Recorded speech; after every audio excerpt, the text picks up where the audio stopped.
What's going on, guys? Welcome back to another episode of Money Talks. I am super excited for this one. Y'all ever looking for somebody to shoot your wedding, shoot your bar mitzvah, shoot your child being born? That's probably really crazy. But regardless, nonetheless, I have a special guest for you guys, and today I will be introducing you guys to Miss Annabelle Jerome, Real Shots by Anna. Yes, sir. Real Shots by A, but Real Shots by Anna. Yes, sir. How you been? How's everything been going? I've been good. I've been blessed. Just working, doing my thing. We're in a new year. You excited for it? I am very excited for this new year. Got so much coming. Real quick, since we have already started a new year, what's one little lesson that you think you took from 2024 that you want to continue to take into 2025? One lesson for sure is to start putting myself first and prioritizing myself. Mm-hmm. Taking more time to, how do I say this? Yeah, just to prioritize myself. Good. I love that. You got to though. Because time is time. You can't get that back. Exactly. So you got to make sure you're using your time to the best of your ability, and get all you can out of it. So bear with me. Okay. And y'all, please bear with me too. Qui Jean l'été grande na yon ke. Right? Yeah. That was pretty good. Huh? Okay, wait. I understood the first word, but you got to re-say that. Okay. That's good. That's actually crazy that you at least understood one word, because I thought I was going to butcher the whole thing. Qui Jean l'été grande. No, you're getting it. Na yon ke. How was it growing up? Ooh, okay. Yeah, come on. Yeah. That last part, you lost me. Okay, well, we tried, folks. I was just seeing if I could get into the culture a little bit. You really just pulled out that Creole, y'all. That's determination. Bro, when I hear it though, it's like I'm like, what? I don't. Yeah, you got to grow up in order to learn it, man. But basically, I was asking, how was it growing up in a Haitian household, and just when you were smaller, and I know you also went to school in Haiti for a little bit, so I want you to talk about those experiences. Okay. Growing up in a Haitian household, honestly, I'm so grateful to have grown up in a Haitian household, because it's taught me, that simplicity is best, that carrying yourself a certain way is so important, especially, living in Miami and stuff like that. It was amazing. It instilled a lot of class into me, make sure to carry myself a certain way. Oh, yeah. And living in Haiti was great as well, because I felt like I was living like a princess. Like, I had, not to be spoiled or anything, but like I was always being taken care of, with like my chefs and my chauffeurs and stuff like that. Like, I was always being pampered. You was taken care of. Yeah, I was taken care of real well. So, but in a way, they also taught me, to take care of myself. They taught me how to take care of myself. Yeah. And so I'm very grateful for that.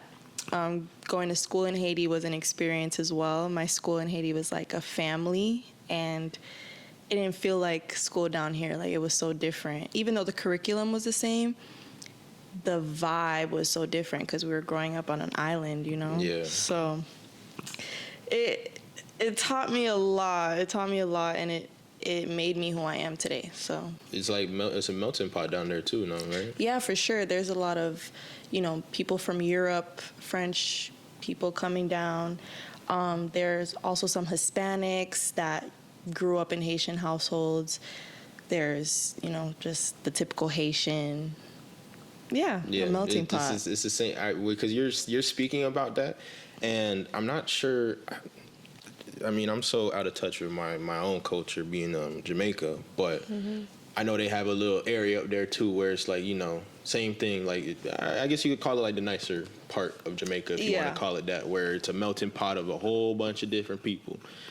Still blows my mind to this day when I hear a white person talk in in patois. Yeah. Yeah, I'm not even gonna do that because I know now if you're watching this, you're gonna crab on me from my patois. But the story behind Real Shots, like what inspired you to start it? Because I mean, I've known you for a while now, and I'm not gonna say I didn't think that cameras was your thing, or maybe I just never asked the questions before. But to see you pick up, like, just get that first camera and just start, and to see where you're at now, I'm gonna give you your flowers while I'm at it. Is truly, truly amazing. You've definitely come a long way. But you know, what's the story behind that? What was that fire that just started it?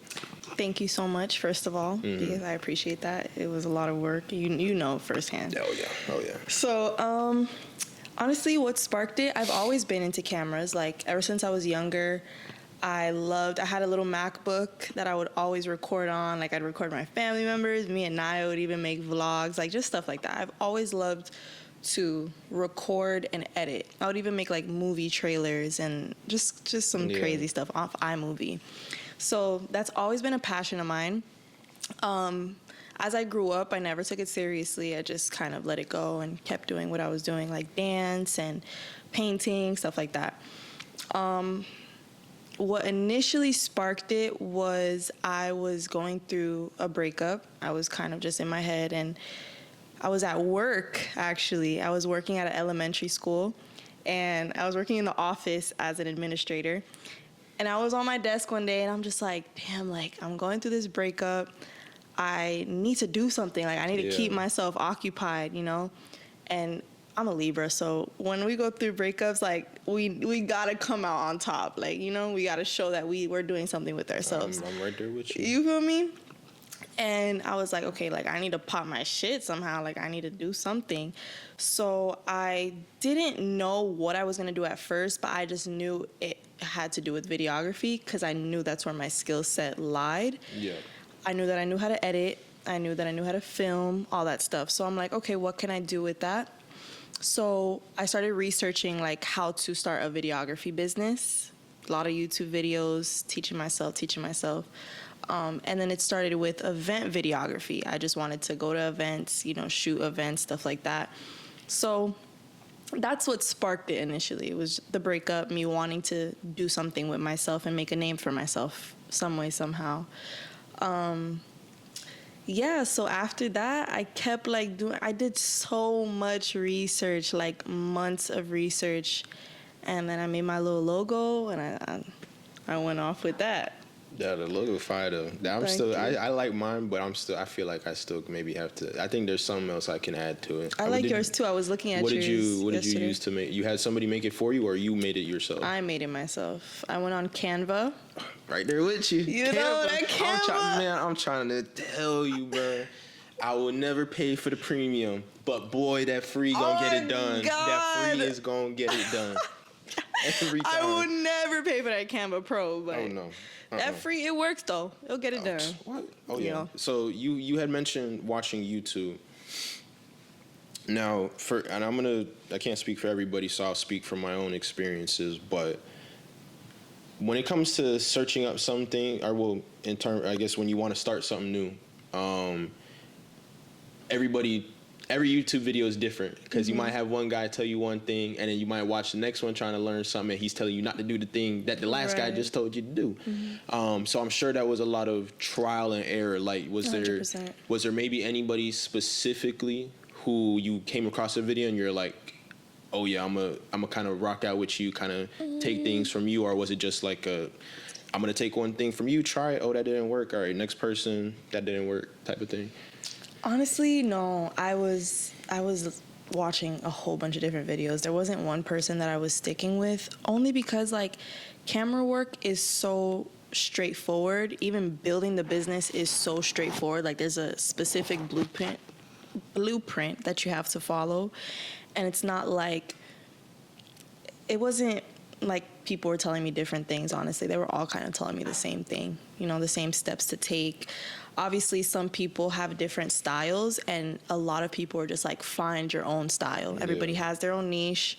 Everybody has their own style, and you just need to find your own style. So that was the only thing that was, like, different. But honestly, It was pretty straightforward in every video. Like, it all said the same thing. They all said the same thing. Okay. So how would you, after doing all that research, define your style, Real Shots by Anna's style? Okay, so like I like to tell people, when starting a videography business, like, first you need to build your portfolio. You're gonna be doing a lot of free work. You know, you can't just go straight into asking for money because you don't have anything to show for yourself, you know? So go out there, go to different events, meet different people, network, put your name out there, start doing the work and building a portfolio to show.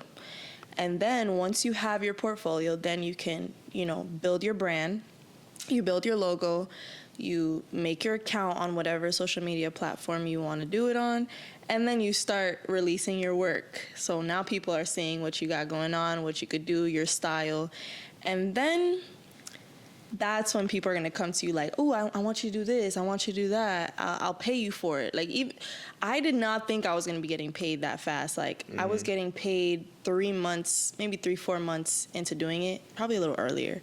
But yeah, once they start messing with your style and you start showing them what you can do, that's when you'll start getting paid for things. And then you can start, you know, making your own packages, your own pricing, stuff like that. So what's the highest, like, you would have to pay for, or well, not the highest you have to pay, but what package is the most expensive that you have? I'm curious. I want to know. Okay. The most expensive package that I have is probably my music video package, but I have 2 packages for my music videos. It's me by myself, just recording your music video and whatever treatment you give me. Yeah. And then there's my team package, because now, you know, I have my creative director, Anis, and Naya as well. She helps creative direct. And I have an editor that can get it done in like 1 to 2 days, because I have so much stuff that I'm editing. So if you want it that fast, I can get it to you that fast. It just won't be me editing it. So that team package is about $1,200 in total. Yeah. Ooh.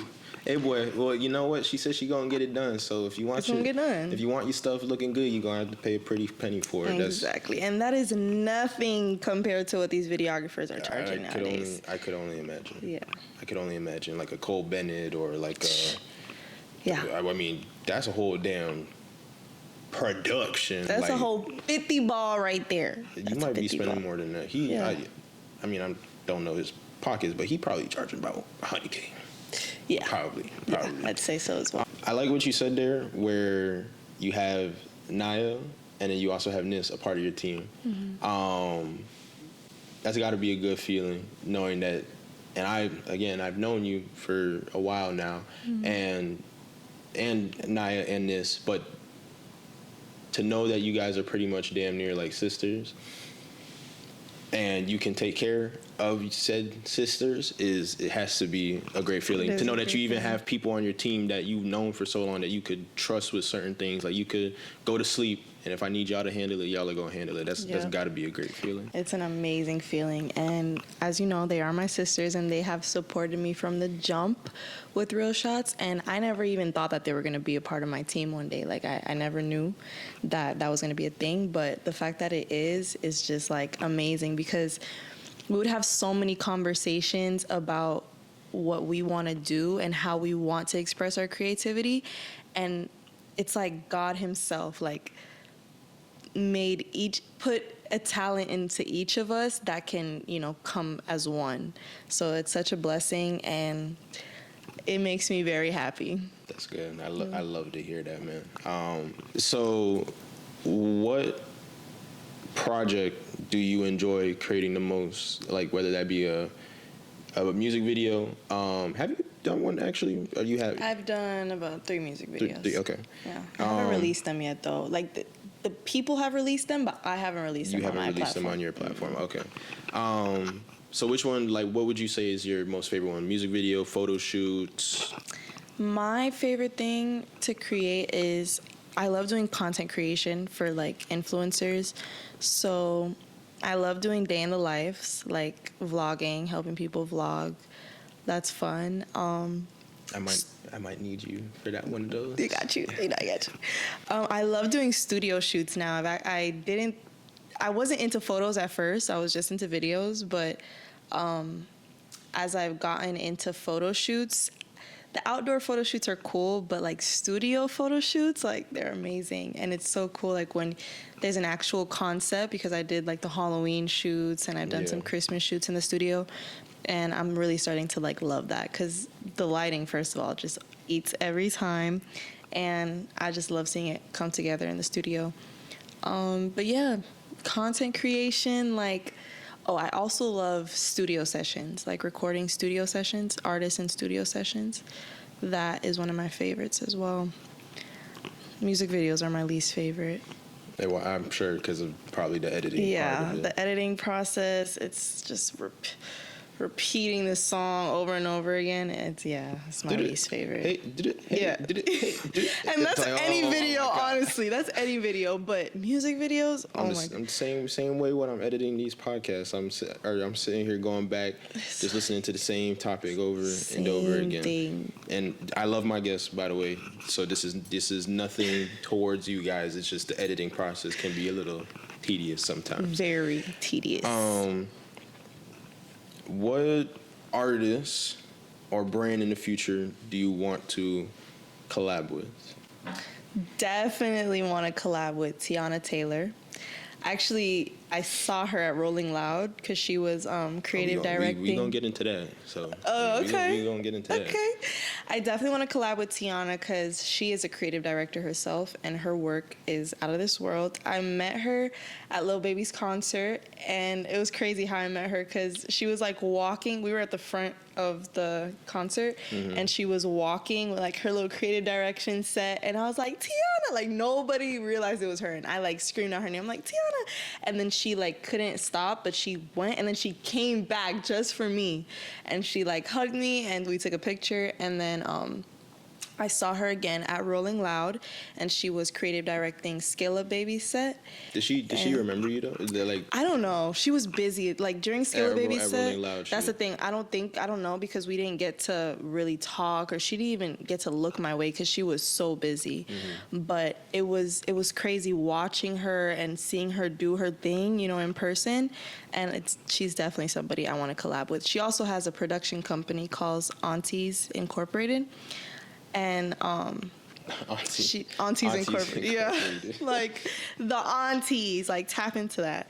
But to even be part of her production team one day or to work with them would be a dream come true. If you were to join though, does that mean Real Shot by Anna's? Absolutely not. No, that's definitely staying, and that will become its own Aunties She's Incorporated. She's here to stay, folks. You see, I was testing her to see if she was going. Absolutely not. Nothing was, even if, I love Lyrical Lemonade, but even if Lyrical Lemonade were to ask me to direct for them, I want to build Real Shots up because that's where I started. That's me, you know? That would only help you in the long run anyway. Exactly. You know?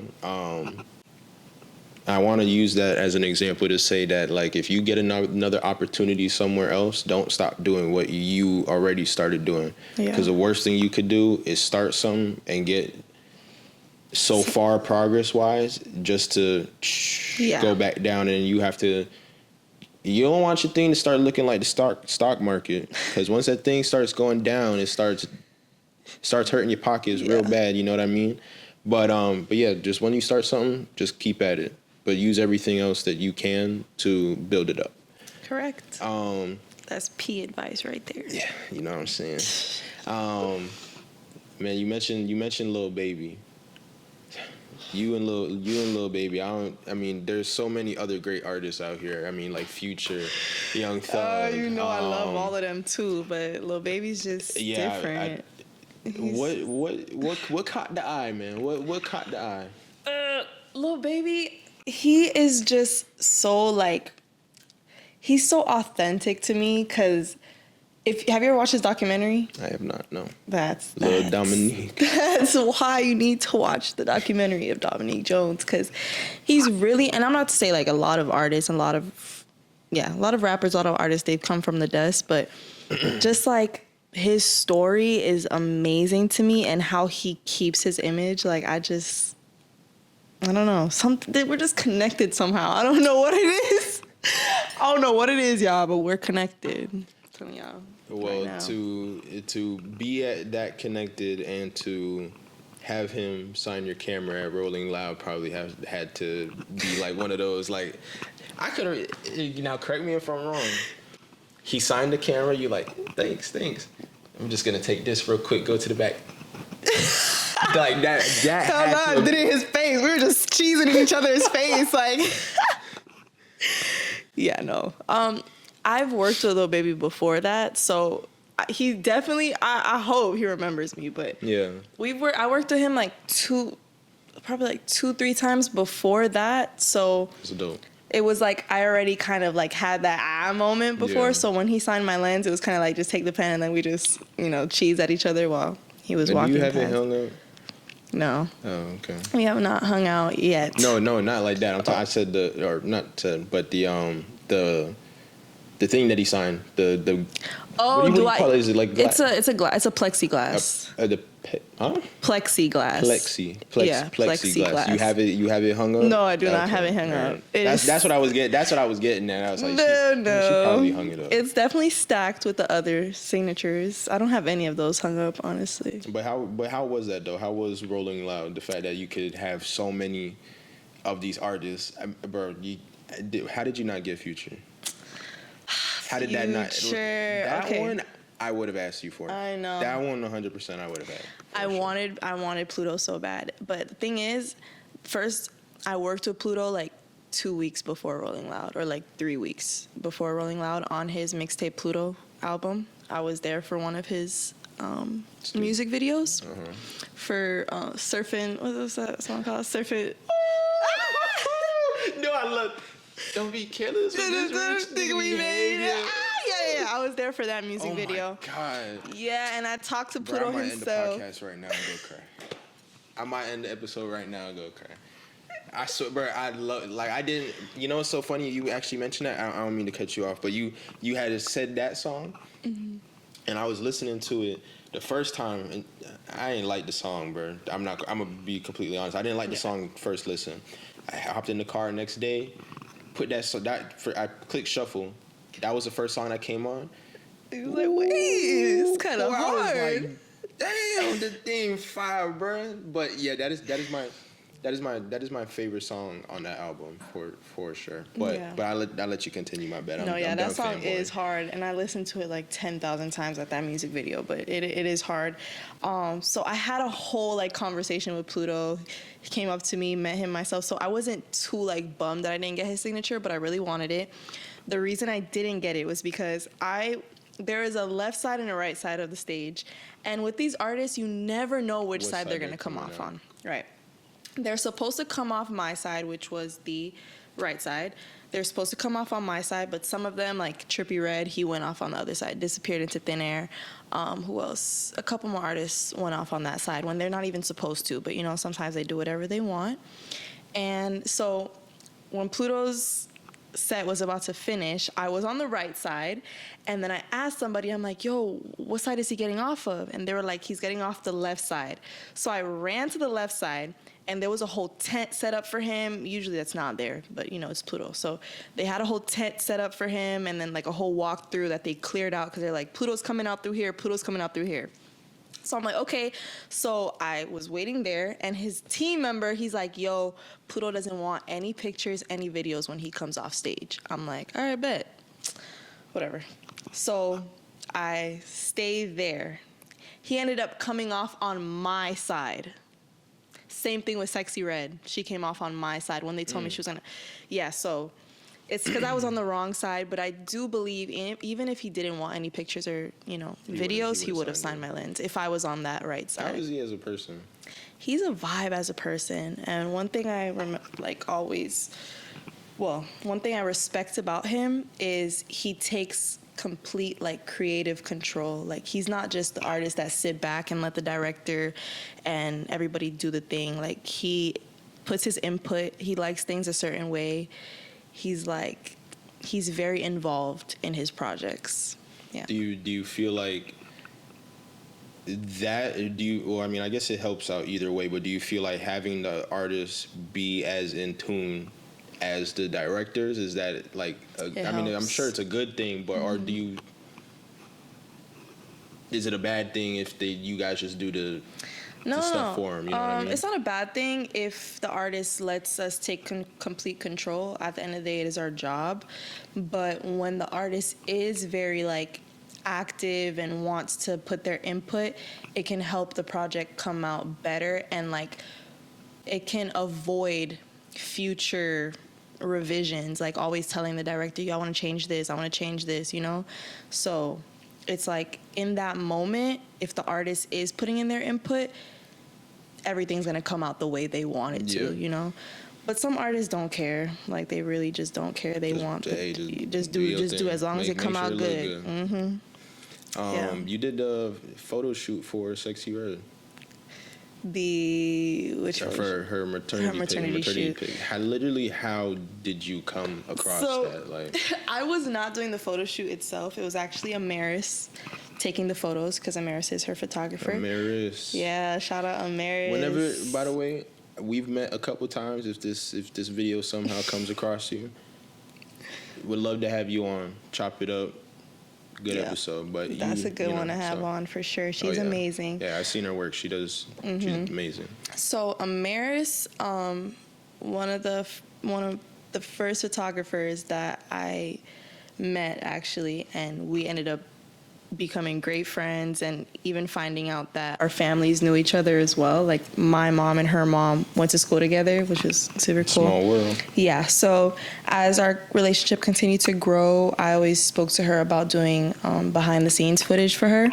So that day, it was so random. She texted me. She's like, "Yo, Sexy wants me to shoot her maternity photos," and I'm like, "Yo, what? That's crazy!" Like, it was amazing. That's when she first started getting on with Sexy too.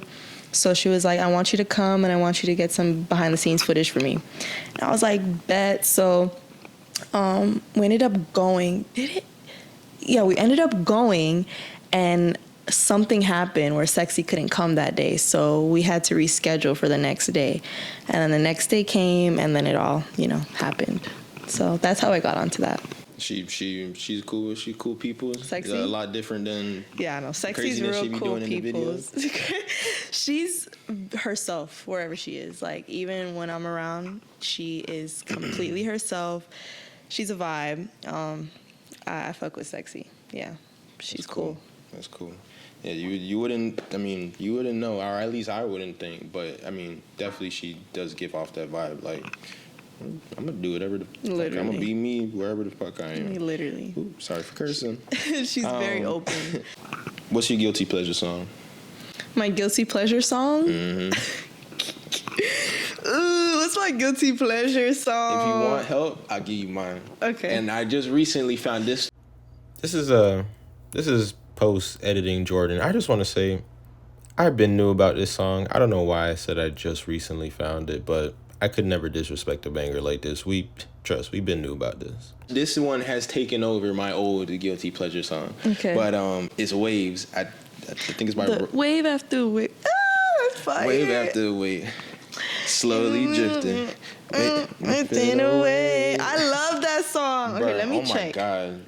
Let me check, because I have a couple guilty pleasure songs. Pulling against the strings, slowly drifting, drifting away. Oh my God, that's a banger. That is. I might with the way I've been playing that song. That might be like my top one white people song for sure. Okay. Sure. Okay. Do you know the song? And tonight I'm loving you. Yes, I do. That song goes that's definitely one of my guilty pleasure songs. You know, I'm gonna throw in another one. You know what my old one was? I just say my old one just cause it was "You're beautiful, it's true." You're beautiful. I love bro. Yeah, that song is fire. I wish I could just take the memory out of my head and just play it for y'all. But I literally remember I had we were going to Orlando or something, and this was on multiple trips when we were going to Disney. Mm-hmm. I had my little iPod the one with just the little dial on it. Yeah. Bro, the only song I had on that thing was that song. Yeah. Was that probably another one, but that song I literally listened to that the entire 4 hours I was going up there. You was lit you would to think that song. Well, that one song you would listen to the whole time. Yes. In middle school, I didn't listen to, not that I didn't listen to music, but I had just, I don't know, I think I got SoundCloud or whatever. I only had like 5 songs on there. What did I have on there? I think I had Gas Pedal. Oh my God. I had Gas Pedal on there. What else did I have on there? My nigga. I had that on there. I had Holy Grail by Jay-Z and I think it was Justin Timberlake. Goodness, I love that song. That's another one. I love that song too.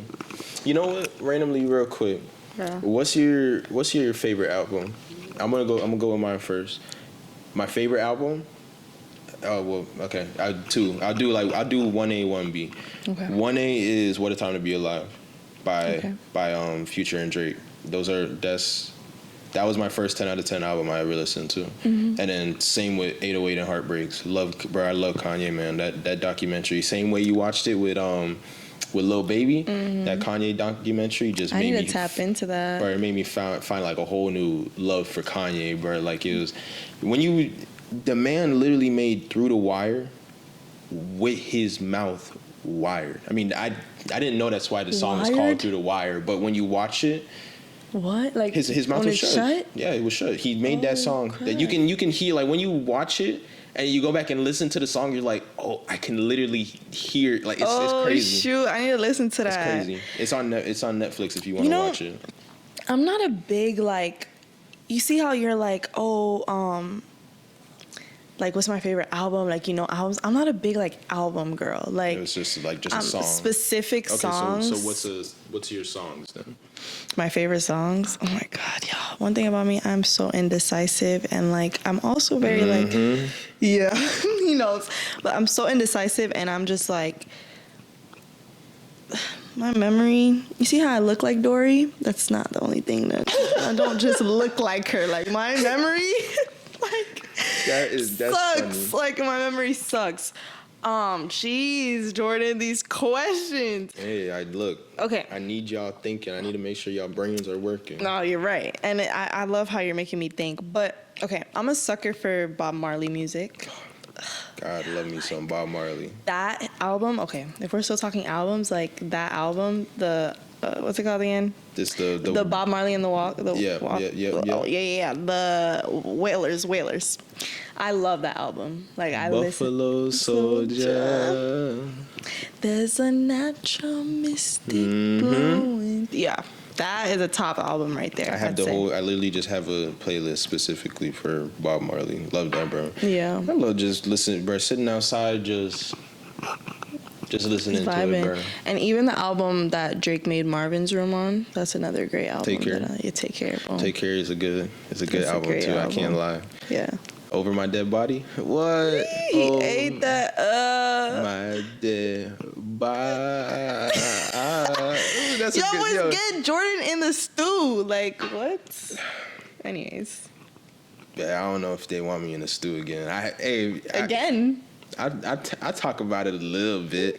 Bro, I don't know what had crossed my mind why I wanted to start rapping. Oh. I think I might have been with Josh, Leora, and BJ. Mm-hmm. And they were just freestyling in the car randomly. And for some reason, I just fell in love with freestyling in the car. Every time I linked them, I was like, yo, let's freestyle in the car again. Yeah. Then me and Josh started me and Josh always link up, freestyle in the car. And went to the studio with them one day. Me and Josh made a song. For those who know, Summer 2K20, banger. Literally the best song that dropped in 2020. Oh. But what's it called? I had made another song. Bro, I kid you not, I literally woke up out of my sleep 3 o'clock or 2 o'clock in the morning, and I was like, damn, I got this idea for a song. Went into my car, turned the Bluetooth on, was just playing the beat over again and like writing down the lyrics to it. Went to the stew, made the song. I thought it was a great. I really put it, like, it's one of those things where I put in my hard work and I was like, damn, I know this shit fire. Bro, I go on Snapchat, say I release a song. You know what? I ain't even gonna lie, Darrell, you saved me, cause Darrell commented. He snapped me back and he's like, "Hey, bro, I ain't even gonna hold you. This shit ass." I was like, okay, and I literally told myself when I uploaded it, I was like, be ready to take constructive criticism, because you know it's gonna come. Not everybody's gonna like it. I wasn't expecting that to be the first thing that was said, so I was like, damn. But like he's cutthroat. Yeah, so then that was it after that. And then me, Jason, and Gary went to the studio again one time just for shits and giggles, and I thought we was all gonna get in the booth. I was the only motherfucker in there. Yeah, of course. So I'm doing my thing and I'm like looking at them and I'm like, bro, I must not be sliding because y'all boys is falling asleep. I knew I wasn't even sliding my damn self. Were you like freestyling? Yeah, but I was just saying bullshit. Okay. Like I was, okay. I knew it was bad because the engineer kind of looked over and was like, "What's going on? Yeah, what's like y'all wasting studio y'all time? Just wasting my goddamn time." So yeah, that's my story of how I got into the stew, but we probably ain't gonna be in there again. Okay. So we're in podcast now. Yeah. Stick to that. Sticking to the podcast. One piece of relationship advice you live by. One piece of relationship advice is to live separate lives. Like, you do not need to be attached to the hip of your partner 24/7, and that's one thing that I have learned the hard way from. Yeah. Just be two individual people that come together, as comfort, as a safe place, but have your own friends, have your own free time. Don't always rely on your partner for what you're going to do the next day or the next weekend or the next month, Yeah. To go back real quick, since I brought up the relationships, you mentioned how you said like the breakup was what ignited the fire. Mm-hmm. It's crazy what a breakup could do for you, dude. It really is crazy what a breakup could do. Because if you feel like you are ready to, that's the wrong choice of words. If you feel like a relationship is holding you back, it's most likely because it is, and you will be so surprised at what breaking up or just leaving the relationship will do for you and how many doors it'll open. Like, the more you hold on to it, the longer you're just gonna hold yourself back and prolong what God has planned for you. So I mentioned that because I myself always said I was going to do the podcast, never did it, and then I had my breakup, and then I started doing it. And started doing more than that too. Like a lot changed, but you live and learn by the relationships that you get in, and I appreciate every relationship that I was in because it's made me take another step to learn about myself. So,